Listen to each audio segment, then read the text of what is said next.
Previously on Spenelli Speaks. I freaking love the 80s. And Paper Girls, the graphic novel series that I'm going to talk about today, is all about retro nostalgia, the 80s.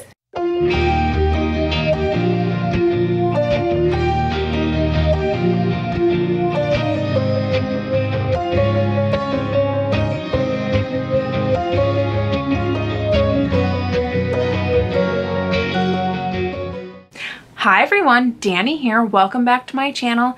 Today we are reviewing another graphic novel. If you saw my channel yesterday, you know that I reviewed Paper Girls. I'll put that in the description or the cards up here so you can check that out. I really liked that series. Today's series is going to be Sweet Tooth. Now, I have only read the first volume of this graphic novel. I did also see the Netflix show, all but the last episode. I have a pretty good idea of how I feel about the show, so I'm still gonna review it for you here today. I have to wait for my husband to finish the last episode so we can watch the final episode. Ay, ay, ay. This is what happens when you fall asleep and you're watching TV. You have to wait for the other person then. Anywho. Getting into the review of Sweet Tooth, and I will tell you flat out, I did not like the graphic novel of Sweet Tooth for two reasons. The first is it was a lot darker than I anticipated, and I don't know if it's just my evolution of graphic novels. I used to be okay with dark graphic novels, and now I just don't like it to get too dark. This graphic novel really reminded me of like The Walking Dead, and I am not a big fan of gory, bloody, killery kind of graphic novels. So for me, that was my first moment when I was reading it. I did not realize it was going to be as dark as it was. My second reason for not really liking this particular graphic novel is the amount of profanity in the writing. Now, all of you friends out there who know me are probably giggling right now because you know that I have a potty mouth. But there is a time and a place, and when it is a graphic novel and there are small bubbles with about 5 words in them and 2 of them are profanity, I just don't see why it's needed.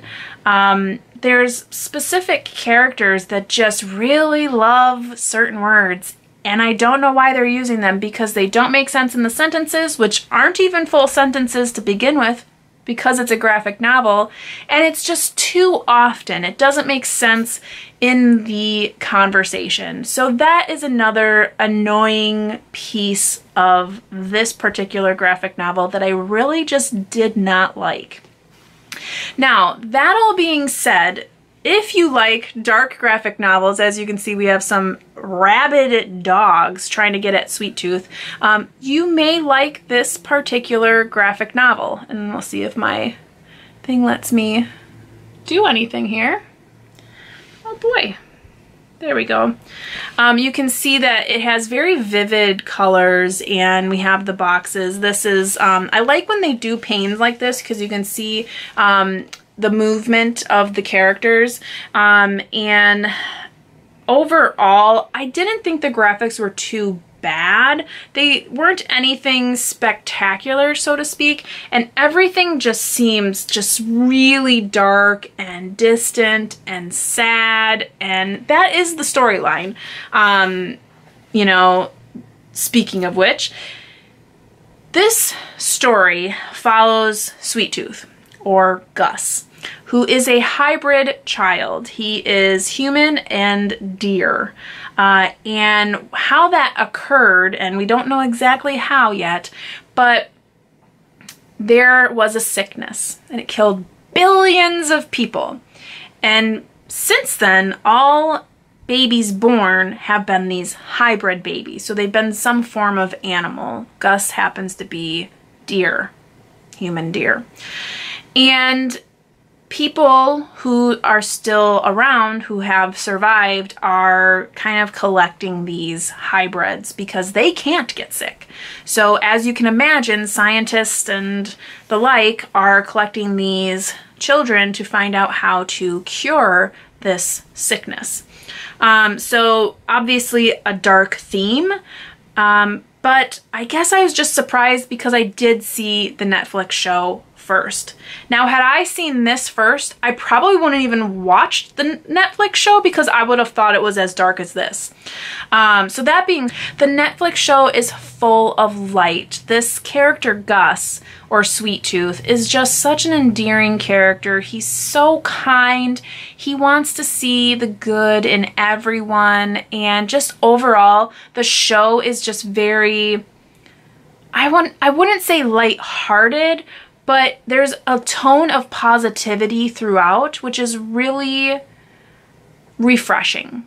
So I really like the Netflix show. There are dark bits where the dark bits need to be, but overall, you have this character of Sweet Tooth who is just bringing people together and showing them the light. And though they've been living in this hell-like world after this sickness, and I'm sure we all can imagine how that is, he is bringing the light. He is bringing the positivity. He is just, now, we experienced this Netflix show after experiencing the coronavirus.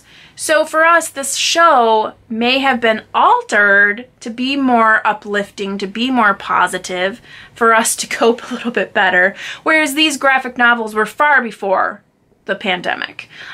So I can see how they may have tweaked that a little bit because viewership has changed. We have to go with what our viewers are going to want. So I definitely get that transition, and I'm kind of happy because this is a dark graphic novel. There are some dark bits. There are some fighting. There is gore. There is battle.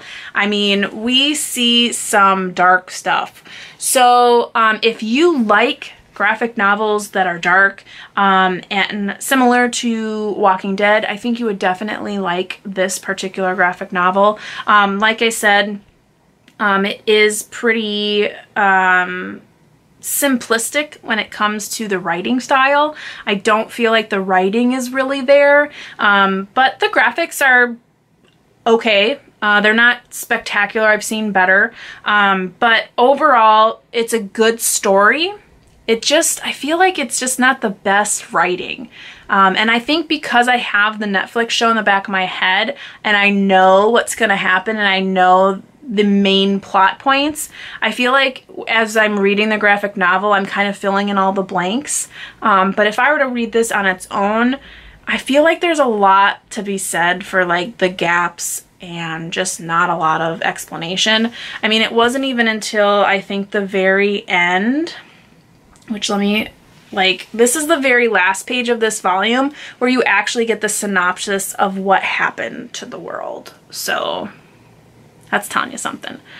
Anywho, I don't want to trample on anyone's parade, but just not really a big fan of that particular graphic novel. That is my own personal opinion. I don't know how many others I would have that same opinion. But that is mine.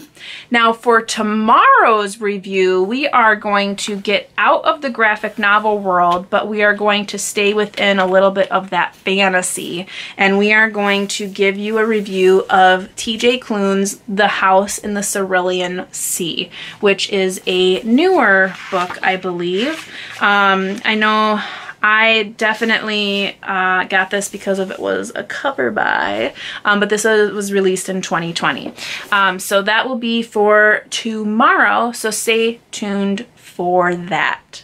Until next time, I hope you are reading something great, taking care and staying safe, and as always, you know how it goes. Happy reading. Bye.